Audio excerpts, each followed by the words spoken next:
It's obvious that you love shoes. Which is your favorite brand and why? Where they tell you some you love shoes? Well, you're always showing off on new shoes every day.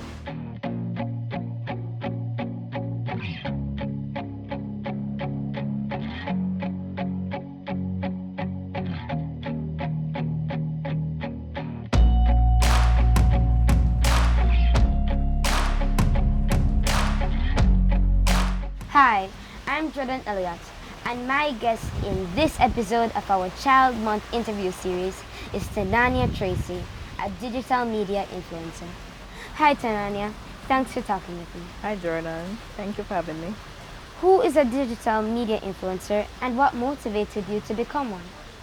Alright, so basically a digital media influencer is a male or female who uses their platform to influence or to cause change in people's behaviors, whether online or offline. And I was actually motivated to become one, to be honest. I was kind of forced into this field when COVID happened. I had to just pivot because I lost my job. And it's kind of just what happened. I kind of lead into YouTube and use my platforms to just push me and to make me into what I am now. Fantastic. If you were to have another job, what would it be and why? I mean, I'd probably want to be a business owner just because I like the idea of setting your own hours and of motivating myself. I don't like to be told necessarily what to do. I kind of like to do things on my own time, so I'd definitely be a business owner. Oh, so what would the name of your business be? See, because right now my name is a brand, it would have to have something to do with Tanaania. So maybe Shop Tanaania or All Things Tanaania or Tanaanias.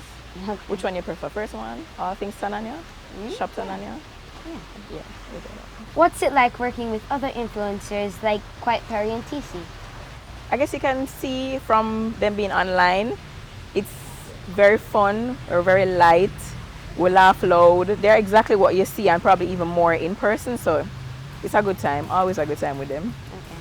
Who is your biggest inspiration? So my biggest inspiration would have to be my manager, Cassandra Henry, because I love the way she pushes through everything and she's a true boss. Okay, that's Yeah. cool. According to your YouTube channel, you love to travel. Which country would you like to visit one day and why? You see that on my YouTube channel? So me like for travel?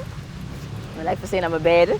But if I had to go on a plane, I definitely want to go to St. Lucia because I really want to see the Jade Mountains. Oh. Yeah. So, what about the Jade Mountains catches your eye? No, them have I think it's a hotel beside it, and you kind of like walk out onto the balcony and you just kind of like looking over. I don't know, Jordan, tell you the truth. It just look good. It look like someone would have want experience, you know? Yeah. So, what are some of your hobbies and what do you do to relax? Alright, so my hobbies are staying at home, watching TV, chilling with my friends, and to relax, I like to watch cartoons. Anybody who knows me and follows me knows that I watch cartoons to just free my mind. It's obvious that you love shoes. Which is your favorite brand and why? Where they tell you some you love shoes? Well, you're always showing off on new shoes every day. So I don't really have a favorite shoe brand, but if I had to choose, it would probably be Zara. I like their leather stuff. It's really, really cute. Oh. Yeah. Okay. What advice would you give to a child about cyberbullying? I don't really like to give light to negativity per se. So if you're going to be a cyberbully, I would actually tell you to not do it. Don't post negative comments online. Don't share things that aren't true. And even if they are true but they are negative, don't share them either. And if it is that you're experiencing cyberbullying, I think you need to reach out to an adult. I don't think it's something you need to take into your own hands. You probably need to report it to somebody older than you, if it's a teacher, your parents, your sister. I don't think cyberbullying is something that a child needs to take on because children need to be children. So yeah, definitely don't participate in it and don't try to further it. You get me? Okay. Yeah. Yes, I guess. So on Earth Day, you planted a lot of trees, according to your Instagram post. What else do you think that we can do to keep the world thriving? I'm a strong believer in being kind and just being peaceful. You know, because a lot of times we meet people and we don't know what they're going through. So just like sharing a kind word. So outside of planting trees, just being a good individual, yeah? And you know the normal things like for recycle and for pick up trash, yeah, but definitely spreading peace by being a good genuine person. Wonderful. Yeah. So, how has COVID-19 affected you, and how concerned are you about the fifth wave? Well, like I was telling you before, COVID-19 affected me really, really badly in terms of me losing my job, but it also was kind of one of the greatest turning points for me because I feel like I had what we call a COVID come up, because that's when I became most popular. That's how people know me now because of the videos that I shared. Outside of it affecting how I can like interact with my fans, because now I can't see them and hug them as quickly as I would one time. I have to think about like being responsible for me, for my family, you know, for my friends. So it's definitely changed the way I interact with people. It's just made me more aware of my surroundings and also to spend time with people because, you know, we lost a lot of lives during COVID too. So it kind of made me appreciate people more. Yeah.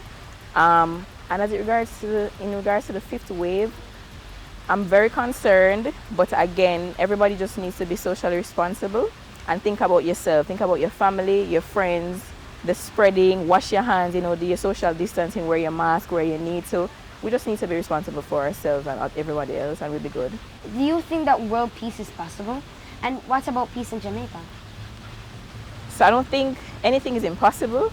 So although world peace is like a really big thing and we can't really pinpoint ways in which we can fix it right now, I do think it's possible. And I also do think peace in Jamaica is possible. Again, it's just about us being socially responsible, thinking about ourselves, our neighbors, and how we can be genuine good people, and then we can think about world peace and peace in Jamaica for sure. So, knowing all that you know now, would you want to relive your childhood? No, I wouldn't. Why? I think it would make me a different person. I don't mind that I made the mistakes as long as I learn from them. So I feel like going back, it would probably change the course of my life, and I'm actually okay with how things are right now. I really love it, so to go back and change it, no, it's fine. Okay. How do you measure the performance of a government minister, for example, the Minister of National Security? How do I measure the performance? It's difficult to say, but if they're true to their word and they carry out what they said they would do, and also if we can help them to do what they have planned, you know, again, it's about social responsibility, yeah? Seeing how we can help them best, that's kind of how I would measure if they've carried out what they said they need to do. You understand what I'm saying? Yeah. We have to also take part in holding them responsible or accountable for whatever they said that they're going to do. So if they said they're going to do it, hold them accountable, ensure that it gets done, and then we can say, okay, yes, he did what he said he was going to do, or no, he didn't. Instead of we just sit there and complain. All right. So based on the bite of the week, how do you view people who taunt or are cruel to animals? Cruelty to animals is something that I really can't tolerate. I don't think it's something that we should make fun of or something that we should really share or put on a pedestal. I think a lot of people need education when it comes to animals because they have feelings too. You understand? If you hit a dog or a cat, they do cry out just like everybody else. So we really need to look at that and think to ourselves, like, what is it that we're trying to promote? What are we trying to show? Because if we are cruel to animals, what does that really say about us? That's true. Yeah, And plus, we're honestly a higher class of animals. So basically, we're like we're harming our like long distance cousins. Right. That's my point. Like, you have to kind of say, why would I do that? Like, why would I hit my cousin? Yeah. You know? I don't like it. Okay. And that's all the time we have for this episode in our Child Month interview series. Thank you, Tanaania. No problem. It was a pleasure talking with you. Same to you. And special thanks to the Spanish Court Hotel in New Kingston for hosting us today. That's it for our 2022 Child Month interview series. I hope you enjoyed our conversations with some of Jamaica's leading personalities. I certainly did. Bye-bye.